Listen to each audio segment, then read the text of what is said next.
The global climate is changing, and we're seeing effects even in coastal California with rising sea levels or more frequent storm events.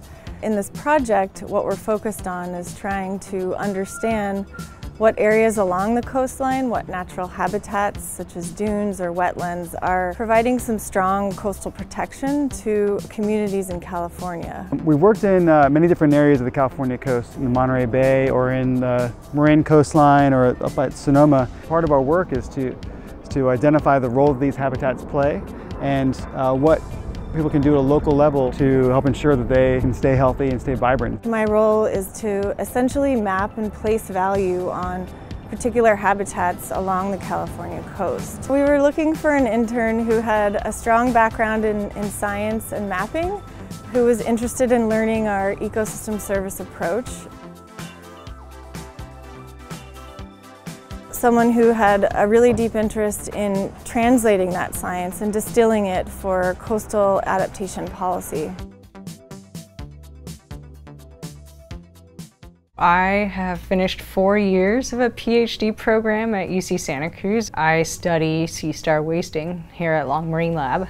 I heard about the internship, loved the description of it, working on coastal adaptation and sea level rise and a component of GIS, which is a computer mapping system and spatial analysis program. It was great to have Monica involved with our work in the Sonoma County coast because of the major issues that they're seeing with the depletion of the kelp forest along the coast. Since I'm such a visual person, it's been neat to see the mapping of hotspots along the coast and really see which of these habitats is playing a key role in protecting our coastline, protecting people and property. I got to work with mainly Lisa and Eric when I was at COS. They have a science background, but they are also well versed in the policy implications, so they can think about what are the critical pieces of information that are going to feed into policy relevant actions. Eric's been our kind of engagement guru in terms of really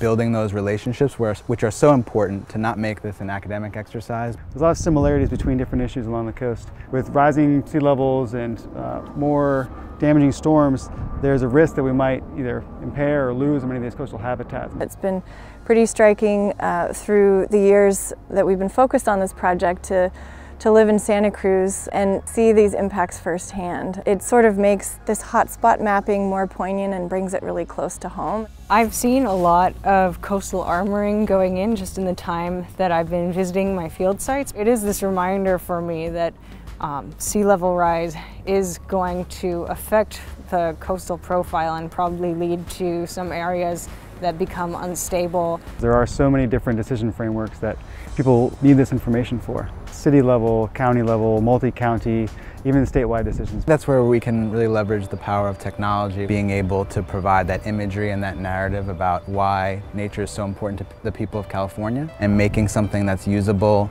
and easy for uptake for these communities, planners, and government agencies. Before I considered myself pretty much just somebody who documented things and tested ecological ideas, I realized that there is some policy applicability and I can bring those elements out when I communicate that to the general public. Working at a boundary organization was a great experience. I felt like I was still utilizing my marine biology background. I was really happy to be able to use my background in a way where the findings of the projects would be more directly communicated and applicable to policy.